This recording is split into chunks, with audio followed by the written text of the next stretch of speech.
ഒരുപാട് നാളുകൾക്ക് ശേഷം നമ്മുടെ ബക്കറ്റ് ലിസ്റ്റിലുണ്ടായിരുന്ന ഒരു കിടിലം പ്ലേസിലേക്ക് നമ്മളിന്ന് യാത്ര പോവുകയാണ് കേട്ടോ. അതെ, നമ്മുടെ സ്വന്തം സലാലയിലേക്ക്. മുമ്പൊക്കെ യാത്ര പോകുമ്പോൾ ഒരുപാട് സാധനങ്ങൾ വാരി വലിച്ചു കൊണ്ടുപോയിട്ട് യാത്രയുടെ മധ്യത്തിൽ ആകെ ചടപ്പായി പോകും. അതുകൊണ്ട് വളരെ കുറഞ്ഞ സാധനങ്ങൾ മാത്രമേ ഇപ്പോഴത്തെ യാത്രയിൽ കരുതിയിട്ടുള്ളൂ. അതുപോലെ നമ്മുടെ ഷോപ്പിൽ നിന്ന് ഒരു കിടിലം പവർ ബാങ്ക് എടുത്തിട്ടുണ്ട്.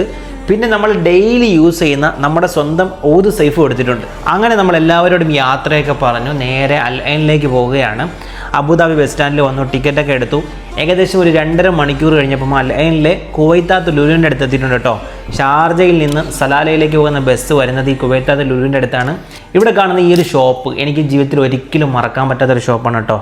കാരണം നമ്മൾ ആദ്യമായി പെർഫ്യൂമിൻ്റെ ഫീൽഡിലേക്ക് വന്നപ്പോൾ ഇവിടെ ഈ കാണുന്ന മുതലാളിമാരുടെ ഉപ്പയാണ് നമുക്ക് ആദ്യമായി വിഷയം കാര്യങ്ങളൊക്കെ തന്നിട്ടുള്ളത്.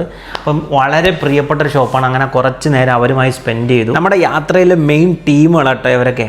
ഷെഫീൽ കണ്ണൂർ, മുന്തിർ കൽപ്പകഞ്ചേരി, അതുപോലെ നമ്മുടെ അജു ദുബായ്, പിന്നെ നമ്മുടെ സഫ്വാൻ, അങ്ങനെ തുടങ്ങി ഒരു ലോഡ് ഫേമസ് ആയിട്ടുള്ള ആളുകളുടെ കൂടെ കേട്ടോ നമ്മൾ പോകുന്നത്. അൽ ഐനിൽ നിന്ന് വിട്ടതിന് ശേഷം ഏകദേശം 2 മണിക്കൂറോളം നമ്മൾ എമിഗ്രേഷൻ്റെ കാര്യങ്ങളൊക്കെ കഴിഞ്ഞ് ഒമാനിലേക്ക് എൻ്റർ ചെയ്തിട്ടുണ്ട്. അടുത്ത വീഡിയോയിൽ ഒമാനിലെ കിടിലം കാഴ്ചകളുമായിട്ട് വരുന്നുണ്ട്.